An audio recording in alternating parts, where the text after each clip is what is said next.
Hello student, super class Baloda YouTube channel में आप सभी का स्वागत है।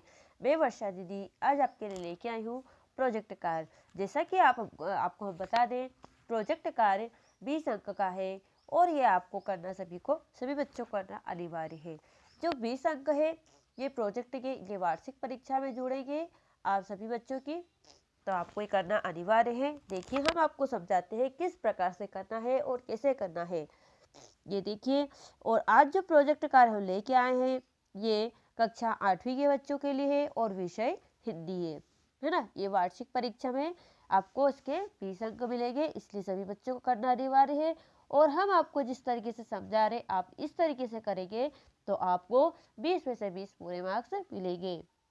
कोई भी नंबर कटने की संभावना बिल्कुल भी नहीं है। तो देखिए, यहाँ पे हमें ये 5 प्रोजेक्ट देख रखे हैं, ये सूची दे रखी है 1 2 3 4 5।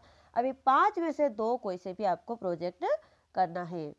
ठीक है बच्चों, ये देखिए, ये पहला प्रोजेक्ट आपको इस तरीके से करना है। यहाँ पे लिखना है प्रोजेक्ट कार्य, है ना। सन, अभी जो सन चल रहा है 2022-23, है ना। विषय क्या लिया हमने, विषय हिंदी है, कक्षा 8वीं। विद्यार्थी का नाम, यहाँ पे आपका नाम लिखना है, विद्यालय का नाम, आप कौन से स्कूल में पढ़ते हैं, प्रोजेक्ट संख्या यहाँ लिखनी है, और विषय शिक्षक का नाम, मतलब आपको हिंदी कौन से शिक्षक पढ़ाते हैं उनका नाम आपको यहाँ लिखना है। ठीक है, ये पहला पेज हो गया। फिर हम यहाँ से शुरू करेंगे प्रोजेक्ट नंबर 1। प्रोजेक्ट नंबर 1 हमें यहाँ पे लिखना है विषय, कि हम किस विषय पर बना रहे हैं प्रोजेक्ट। प्रोजेक्ट नंबर 1 तो विषय, ये हमारा विषय, हमने क्या विषय है। आप यदि पिछले दिनों कहीं भ्रमण पर गए हैं तो उसका विवरण डायरी के रूप में लिखिए। आप कहीं भी घूमने गए हो तो उसके बारे में लिखना है कि आपने वहाँ पर क्या करा। ठीक है बच्चों, तो हम कैसे लिखेंगे, पहले लिखेंगे प्रस्तुति। शेयर करना यानी घूमना। कहीं भी जैसे हम घूमने फिरने जाते हैं, उज्जैन देखने गए, मांडव देखने गए, ऐसे कहीं भी जब हम जाते हैं वो। ठीक है, फिरना किसे पसंद नहीं है, सभी बच्चों को पसंद है घूमना फिरना, है ना। किसी ऐतिहासिक व पर्वतीय स्थल का अपना ही आनंद है। इस आनंद का सौभाग्य मुझे इस वर्ष प्राप्त हुआ जब हमारे शिक्षकों ने हमें मांडू भ्रमण की योजना बताई, तो उस समय मेरी प्रसन्नता की कोई सीमा न रही। बहुत खुश हुआ मैं। किसी पर्वतीय स्थल की यह मेरी सैर थी। यात्रा के लिए हम अपने विद्यालय परिसर में सुबह 7 बजे एकत्रित हुए, जहाँ पर वातानुकूलित बस पहले से ही खड़ी थी। हम सभी बच्चे अपनी अपनी निर्धारित सीट पर बैठ गए, है ना। फिर क्या हुआ, बस में मधुर संगीत का आनंद लेते हुए, नाचते गाते हुए हम मांडू कब पहुंच गए पता ही न चला।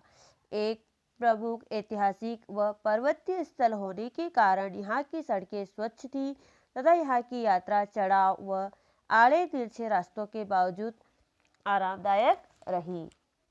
जलपान करने के पश्चात सबसे पहले हम रानी रूपमती का महल देखने गए, जहाँ पर हमने रानी रूपमती महल का भ्रमण किया व रानी रूपमती व बाज बहादुर की प्रेम कथा के बारे में जानकारी प्राप्त की। यहाँ से चारों ओर पहाड़ों व हरे वृक्ष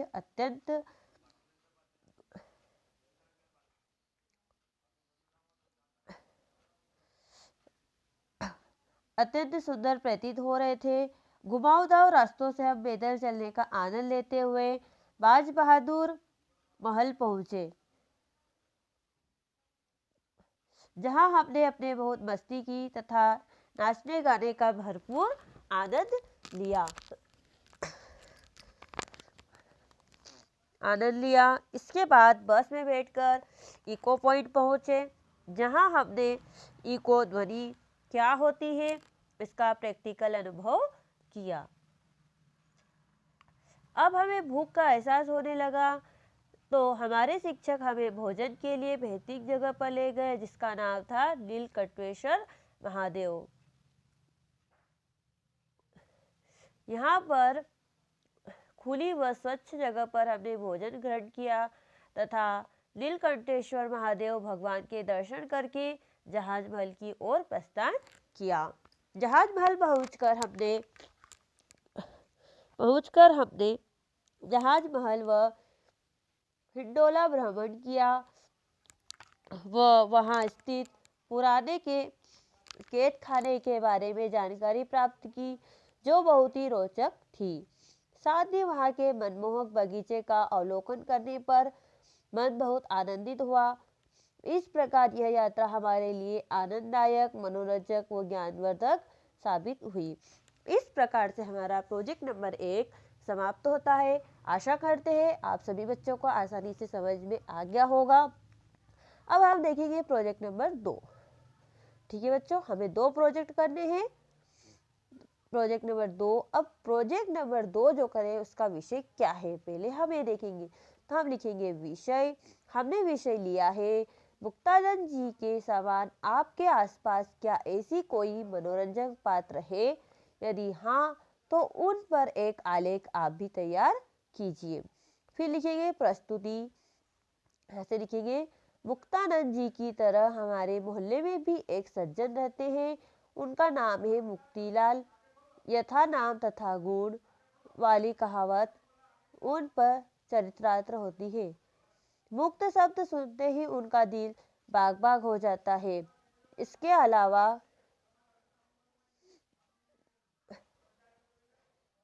अलावा उनकी एक और विशेषता थी कि वे कोई भी वस्तु खरीदने जाते तो मोल भाव जरूरत से ज्यादा करते।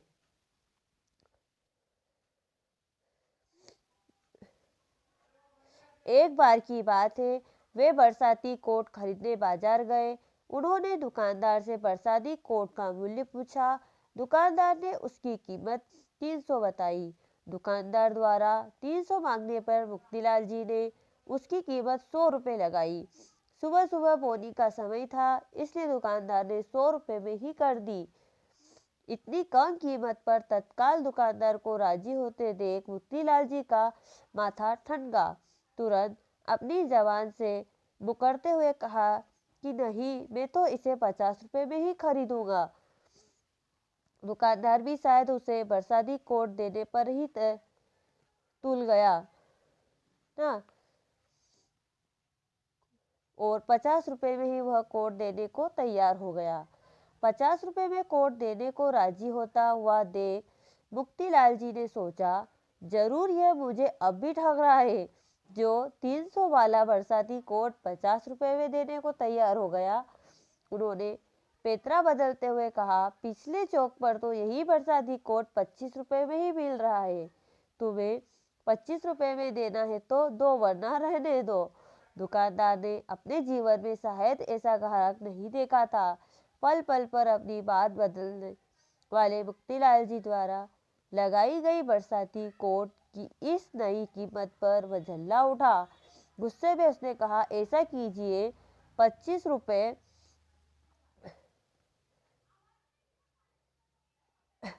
25 रुपये भी क्यों दे रहे हो, मुफ्त में ही ले जाइए। मुक्तिलाल जी ने कहा चुकने वाले थे। तुरंत बोले, यदि मुफ्त में है तो एक नहीं 2 दीजिए। ठीक है, इस प्रकार से हमारा प्रोजेक्ट नंबर 2 कंप्लीट होता है। आशा करते हैं आपको हमारे द्वारा बताए गए वीडियो पसंद आया होगा, और वीडियो पसंद आया तो लाइक कीजिएगा, शेयर कीजिएगा, अपने दोस्तों को भी शेयर कीजिए ताकि वो भी आसानी से अपने प्रोजेक्ट कंप्लीट कर सके। ठीक है बच्चों, मिलते हैं नेक्स्ट वीडियो में। Thank you.